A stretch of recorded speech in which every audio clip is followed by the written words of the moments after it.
ಇದು ನನ್ನ Thursday mini vlog ಆಗಿರುತ್ತೆ. ಸೊ ಮಾರ್ನಿಂಗ್ ರೂಟೀನ್ ಏನೆಲ್ಲ ಆಯಿತು ಅಂತ ಶೇರ್ ಮಾಡ್ಕೊಂಡಿದ್ದೀನಿ.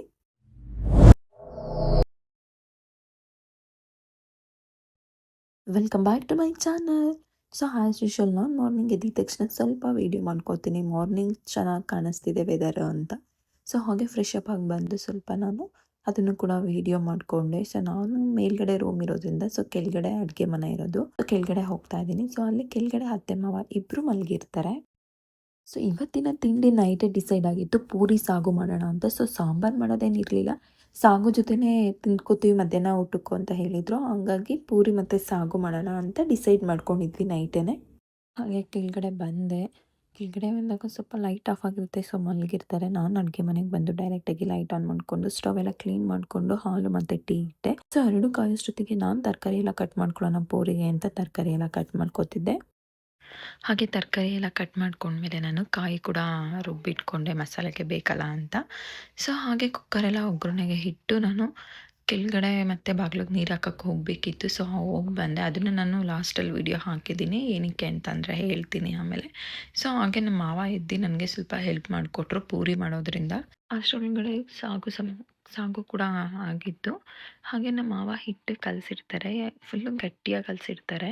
ಸೊ ನಾವು ಹರಿಬೇಕಾದ್ರೆ ನಾವು ಅದಕ್ಕೆ ಹಿಟ್ಟೇನೋ ಹಾಕ್ಕೊಂಡು ಹರಿಯೋ ಥರ ಇರಲ್ಲ, ಬರೀ ಪ್ಲೈನ್ ಹಾಗೇ ಹರಿಬೋದು. ಸ್ವಲ್ಪ ಹರಿಯೋ ಮಣೆಗೆ ಒಂದು ಸುಮ್ಮನೆ ಎಷ್ಟು ಒಂದು 3 ಡ್ರಾಪ್ಸ್ ಅಷ್ಟು ಎಣ್ಣೆ ಹಾಕ್ಕೊಂಡು ಪೂರಿ ಅರ್ದ್ಕೊಂಡ್ರೆ ತುಂಬ ಚೆನ್ನಾಗಿ ಬರುತ್ತೆ. ಎಷ್ಟು ಹಿಟ್ಟು ಕಲಸಿಟ್ಟಿರ್ತೀವೋ ಅಷ್ಟು ಹಿಟ್ಟನ್ನು ಅಷ್ಟೇ ಎಣ್ಣೆಯಲ್ಲಿ ಹರಿಬೋದು. ಹಿಟ್ಟು ಹಾಕೋ ನೆಸೆಸರಿ ಇರಲ್ಲ ಹರಿಬೇಕಾದ್ರೆ. ಏನಕ್ಕಪ್ಪ ಆ ಥರ ಕಲಿಸ್ತಾರೆ ಅಂದರೆ ಎಣ್ಣೆ ಹಾಳಾಗಲ್ಲ. ಎಣ್ಣೆಯಲ್ಲಿ ಏನಾಗುತ್ತೆ, ಹಿಟ್ಟೆಲ್ಲ ಹಾಕ್ಕೊಂಡು ಹರಿತಿದ್ರೆ ಎಣ್ಣೆಲೆಲ್ಲ ತಳದಲ್ಲೆಲ್ಲ ಹಿಟ್ಟಿಟ್ಟೆ ಕೂತ್ಕೊಳ್ಳುತ್ತೆ, ಮತ್ತು ಅದು ಎಣ್ಣೆ ಚೆನ್ನಾಗಿರಲ್ಲ ಬೇರೆದಕ್ಕೆ ಬಳಸೋಕ್ಕೂ ಕೂಡ. ಹಾಗಾಗಿ ಆ ಥರ ಕಲಿಸ್ತಾರೆ ನೋಡಿ. ಎಣ್ಣೆಲಿ ಸ್ವಲ್ಪನೂ ಹಿಟ್ಟು ಥರ ಏನೂ ಬಿಟ್ಕೊಂಡಿಲ್ಲ, ಅಷ್ಟು ಚೆನ್ನಾಗಿದೆ, ಪ್ಲೈನಾಗಿದೆ ಎಣ್ಣೆ ಮಾತ್ರ. ಸೊ ಹಾಗಾಗಿ ಈ ಥರ ಕಲಿಸ್ತಾರೆ. ಅದು ಕಲಿಸ್ಬೇಕಾದ್ರೆ ಸ್ವಲ್ಪ ಎಣ್ಣೆ ಹಾಕ್ಕೊಳ್ತಾರೆ ಹಿಟ್ಟಿಗೆ, ಮತ್ತು ನೀರು ಹಾಕ್ಕೊಂಡು ಕಲಸೋದವರು. ತುಂಬ ಚೆನ್ನಾಗಿ ಬರುತ್ತೆ ಪೂರಿ ಮಾತ್ರ, ತುಂಬ ಚೆನ್ನಾಗಿ ಉಬ್ಬುತ್ತೆ. ಮತ್ತು ಮಧ್ಯಾಹ್ನನೂ ಕೂಡ ಗಟ್ಟಿಯಾಗಲ್ಲ, ಅಷ್ಟೇ ಸ್ಮೂತಾಗಿರುತ್ತೆ ಪೂರಿನೂ ಕೂಡ. ನಾನು ಬಾಕ್ಸು ಕೂಡ ತೊಗೊಂಡೋಗಿದ್ದೀನಿ ನೋಡಿ. ಬಾಕ್ಸಲ್ಲೂ ಕೂಡ ಮಡಚಿಟ್ಕೊಂಡ್ರೆ ಅಷ್ಟೇ ಸ್ಮೂತ್ ಇರುತ್ತೆ, ಅಷ್ಟು ಚೆನ್ನಾಗಾಗಿರುತ್ತೆ. ಸೊ ಅರ್ದಿರೋದು ನಮ್ಮ ಮಾವ ಎದ್ದು ಸ್ವಲ್ಪ ಹೆಲ್ಪ್ ಮಾಡಿಕೊಟ್ರು ನನಗೆ ಅರ್ದಿ ಎಲ್ಲ. ಸೊ ನಾನು ಪೂರಿ ಎಲ್ಲ ತೇಲಿಸ್ಕೊಂಡೆ. ಸೊ ಹಾಗೆ ಎಲ್ಲ ರೆಡಿ ಆದಮೇಲೆ ನನಗೆ ಟೈಮ್ ಆಗಿತ್ತಲ್ಲ, ಕಾಲೇಜ್ಗೆ ಹೊರಡಬೇಕಾಗಿತ್ತು. ಸೊ ರೆಡಿಯಾಗಿ ಬರ್ತಾಯಿದ್ದೀನಿ.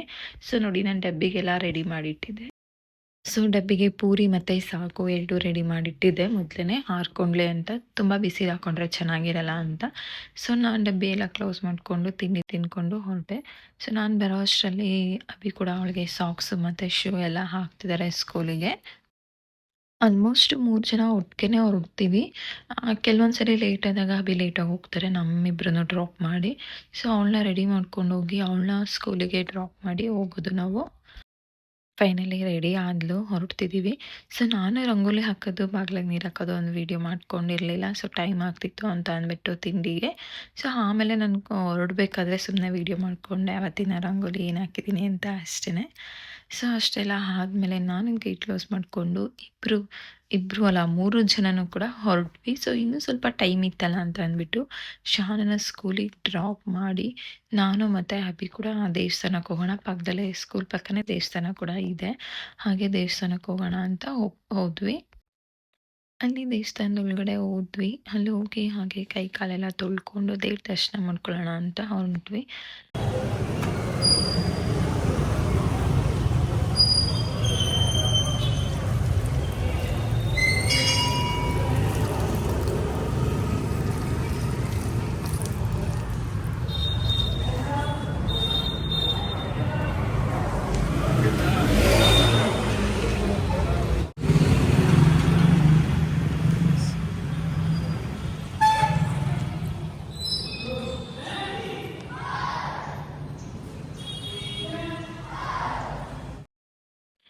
ಹಾಗೆ ದೇವಸ್ಥಾನ ಎಲ್ಲ ದರ್ಶನ ಮಾಡಿಕೊಂಡು ನನ್ನ ಬಸ್ ಸ್ಟ್ಯಾಂಡಿಗೆ ಡ್ರಾಪ್ ಮಾಡೋಕ್ಕೆ ಹೋಗ್ತಿದ್ದಾರೆ.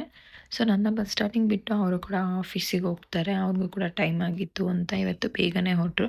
ಕೆಲವೊಂದು ಸರಿ ನಮ್ಮನ್ನು ಬಿಟ್ಟು ಆಮೇಲೆ ಅವ್ರು ಹೋಗ್ತಾರೆ, ಲೇಟ್ ಆಗಿತ್ತು ಅಂದರೆ, ಅವ್ರು ಇದ್ದೊಳಗೆ ಲೇಟ್ ಆಯಿತು ಅಂತ ಅಂದರೆ. ಸೊ ಫೈನಲ್ ನನ್ನ ಬಸ್ ಸ್ಟ್ಯಾಂಡಿಗೆ ಡ್ರಾಪ್ ಮಾಡಿದ್ರು. ಸೊ ನಾನು ಬಸ್ ಹತ್ಕೊಂಡು ನಾನು ಕೆಲಸಕ್ಕೆ ಹೋದೆ. ಮತ್ತೆ ಹೊಸ ವಿಡಿಯೋದೊಂದಿಗೆ ಸಿಗೋಣ. ಬಾಯ್.